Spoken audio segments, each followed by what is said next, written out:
आप देख रहे हैं इंडिया न्यूज। सबसे पहले देश आपके साथ मैं रचना बंसल।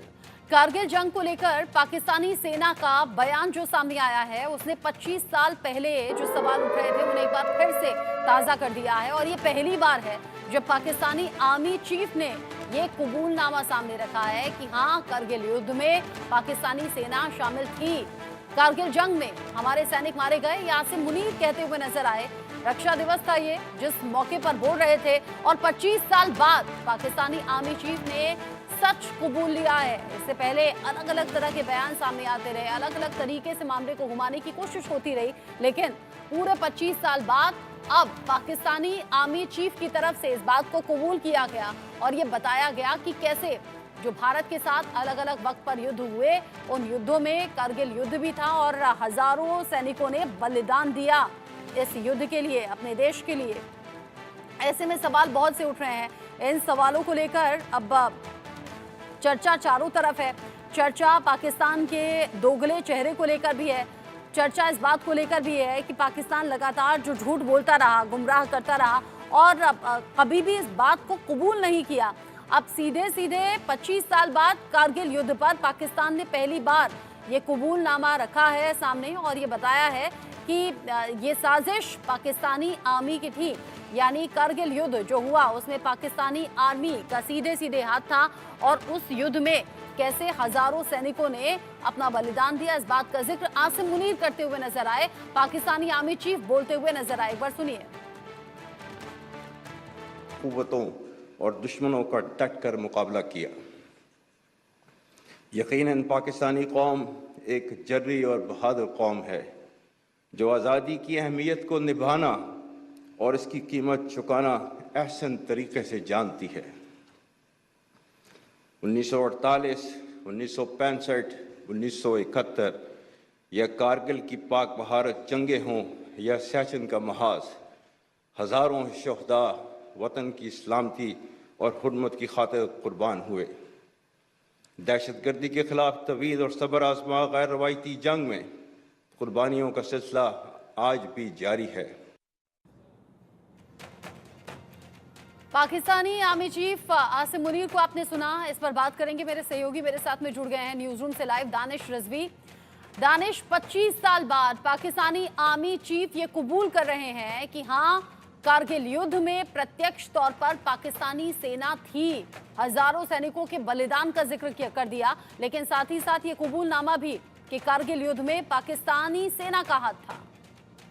बिल्कुल, जिस तरीके से पिछले 25 साल से लगातार पाकिस्तान इस बात को नज़रअंदाज करता रहा कि कारगिल युद्ध में डायरेक्ट पाकिस्तानी सेना इन्वॉल्व नहीं थी, लेकिन अब जिस तरीके से आसिम मुनीर का यह बयान आता है कि 25 साल बाद आता है और ये बात को कबूल करते हैं कि कारगिल युद्ध में भारत और पाकिस्तान की सेना के बीच ये जंग हुई थी, ना कि घुसपैठियों के बीच हुई थी।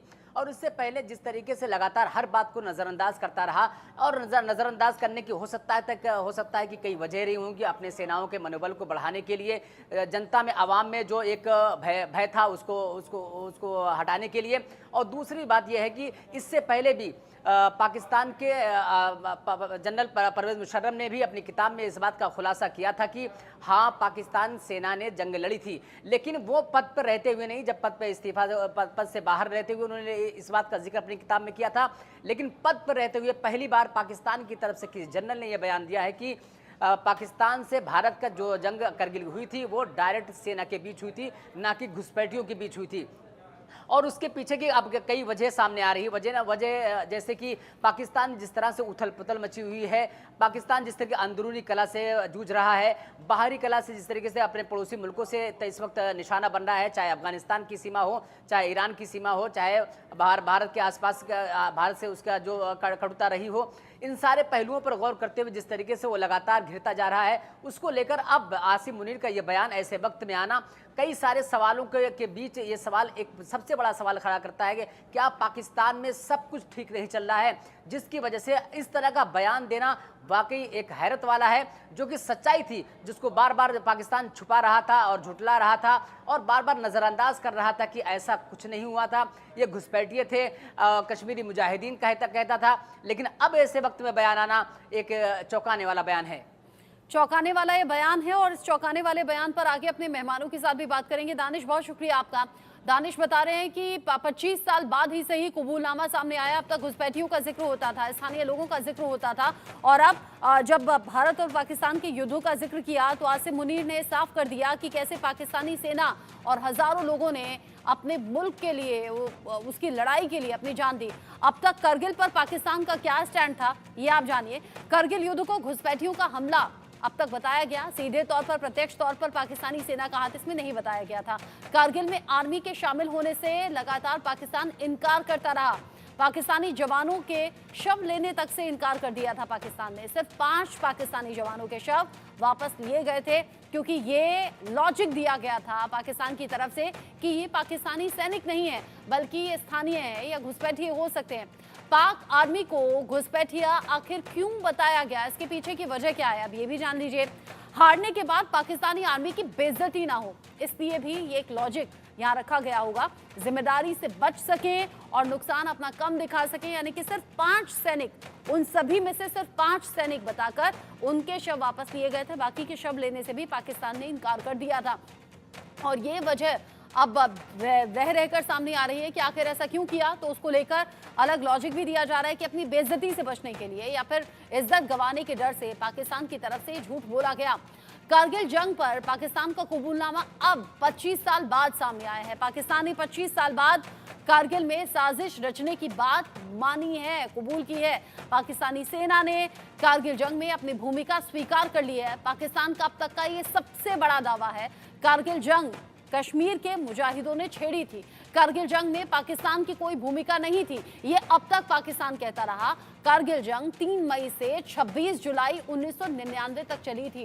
पहली बार पाकिस्तानी सैनिकों को एक भारतीय चरवाहे ने देखा था। 26 जुलाई 1999 को भारत ने करगिल की आखिरी चोटी पर कब्जा कर लिया था और ये युद्ध जीत लिया था। सेना ने पाक जवानों की बॉडी को सम्मान के साथ वापस किया, लेकिन वहां उधर पाकिस्तान ने अपने सैनिक तक बताने से इनकार कर दिया और उनकी बॉडी तक लेने से इनकार कर दिया। लेकिन अब जब इतने साल बीत चुके हैं, 25 साल बाद पाकिस्तानी आर्मी चीफ आसिम मुनीर की तरफ से कहा गया कि हाँ, 1948, 1965, 1971 की लड़ाई और साथ ही साथ कारगिल युद्ध का जिक्र करते हुए ये बताया आसिम मुनीर ने कि कैसे अपने मुल्क के लिए, उसकी रक्षा के लिए यहाँ सैनिकों ने बलिदान दिया है। यानी कि 25 साल बाद पाकिस्तान की तरफ से कबूलनामा सामने आया है और आसिम मुनीर के इस बयान का जिक्र यूं भी हो रहा है क्योंकि देश में जो राजनीतिक हालात हैं वो भी डगमगाते हुए नजर आ रहे हैं। पाकिस्तान की हालत यूं भी किसी से छिपी नहीं है, हाथ में कटोरा है, भूखमरी की कगार पर है। और ऐसे में पाकिस्तान की तरफ से, आसिम मुनीर की तरफ से ये जो बयान सामने आया है या फिर ये कहिए कबूलनामा जो सामने आया है, उसकी चर्चा सिर्फ भारत और पाकिस्तान में ही नहीं बल्कि इंटरनेशनल लेवल पर अलग अलग देशों के जरिए हो रही है। इस पर हम बात करेंगे। मेजर जनरल रिटायर्ड पीके सहगल सर मेरे साथ में जुड़ गए हैं डिफेंस एक्सपर्ट के तौर पर। इरशाद अहमद खान नेता है मेरे साथ में, PMLN के। आप दोनों का ही बहुत स्वागत। सबसे पहले मेजर जनरल पीके सहगल सर, आपसे मेरा सवाल है, कारगिल युद्ध जो हमने जीता भी और उसे आज तक याद भी किया जाता है, मिसालें दी जाती हैं, लेकिन अभी तक पाकिस्तान जो स्वीकार नहीं कर रहा था अपने सैनिकों के इन्वॉल्वमेंट की बात, 25 साल बाद ये कबूलनामा क्यों हुआ होगा? ये कबूलनामा 25 साल का क्यों हुआ, ये तो पाकिस्तान जानता है। हम केवल स्पेकुलेट कर सकते हैं कि इसके कारण क्या हो सकते हैं, लेकिन साफ तौर पे पाकिस्तान शुरू से ही कहता रहा है 25 साल तक कि पाकिस्तान की आर्मी का किसी प्रकार से कोई इन्वॉल्वमेंट नहीं है। वो साफ तौर पे कह रहा था कि पाकिस्तान की आर्मी जो है उस इलाके में एक्टिव पेट्रोलिंग कर रही थी और जितनी हाइट्स जो है उनको कैप्चर किया था कश्मीरी मिलिटेंट्स ने, जिसको वो मुजाहिदीन कहता था। साफ तौर पे वो इनकार कर रहा था कि पाकिस्तान इसमें डायरेक्टली इन्वॉल्व है। नवाज शरीफ जो उस समय पाकिस्तान के प्राइम मिनिस्टर थे, उनके मुताबिक पाकिस्तान के 2700 से 4000 सैनिक मारे गए इस युद्ध में, लेकिन पाकिस्तान की आर्मी अभी तक कहती है केवल 435 ही मारे गए, जबकि 600 पाकिस्तानी सैनिकों जिनके शव उन्होंने वापस नहीं लिए उनको क्रिमेट किया हिंदुस्तान की फौज ने। इसके बावजूद पाकिस्तान जो है दुनिया के सामने यही कहता रहा कि हमको इससे कोई लेना देना नहीं था, हम इसमें इन्वॉल्व नहीं थे। लेकिन जब लड़ाई के बाद में जनरल मुशर्रफ बीजिंग गए तो उनकी एक कॉन्वर्सेशन को इंटरसेप्ट किया गया जो उनके बीच में, उनके deputy chief of army staff के बीच में थी, जिससे साफ तौर पे नजर आया कि वास्तव में पाकिस्तान बड़े पैमाने पर इन्वॉल्व था। मुझे साफ तौर पे नजर आता है कि ये जो था, ये प्लान जो था केवल और केवल जनरल मुशर्रफ का था केवल 4 ही लोगों को इसके बारे में पता था, बाकी कोर कमांडर्स को भी कॉन्फिडेंस में नहीं लिया गया, नेवल चीफ को कॉन्फिडेंस में नहीं लिया गया, एयर चीफ को कॉन्फिडेंस में नहीं लिया गया। यहाँ तक कि पाकिस्तान के जो प्राइम मिनिस्टर थे नवाज शरीफ, उनको भी इसके बारे में कोई जानकारी नहीं दी गई टिल सच टाइम लड़ाई स्टार्ट हुई। इनफैक्ट जब प्रेसिडेंट क्लिंटन ने उनको कहा कि हवाई जहाज जो है सर्गोदा से मूव कर रहे हैं और उनके साथ न्यूक्लियर वेपन्स को इन्वेस्ट किया जा रहा है, तो उन्होंने एक सरप्राइज जाहिर किया। उन्होंने कहा कि हमको इसके बारे में कुछ मालूम नहीं है। तो साफ तौर पे अपनी बदनामी से बचने के लिए पाकिस्तान की आर्मी हमेशा की तरह झूठ बोलती रही। आपको याद होगा 65 में पाकिस्तान बुरी तरह हिंदुस्तान से हारा, हाँ। लेकिन थ्रू द वॉर पाकिस्तान यही कहता रहा कि हम जंग जीत रहे हैं। हाँ। 71 की लड़ाई में हमने पाकिस्तान के 2 टुकड़े कर दिए, लेकिन 6-7 दिन तक पाकिस्तान यही कहता रहा कि जंग बड़े पैमाने पर पाकिस्तान जीत रहा है, जबकि 93,000 ट्रुप्स हमने कैप्चर कर दिए। इससे पाकिस्तान में बड़ा जबरदस्त नुकसान होगा, क्योंकि जिन माँ बाप के बच्चे चले गए, जिनके बेटे चले गए, जिनके पिता चले गए, जिनके हस्बैंड चले गए, वो आज पाकिस्तान की आर्मी और आईएसआई से पूछेंगे कि उनके शवों की, उनके एसेट्स को वापस क्यों नहीं लाया गया, उनकी बॉडीज को वापस क्यों नहीं लाया गया।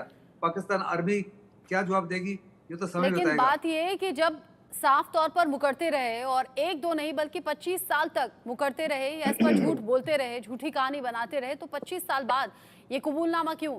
इरशाद अहमद खान साहब,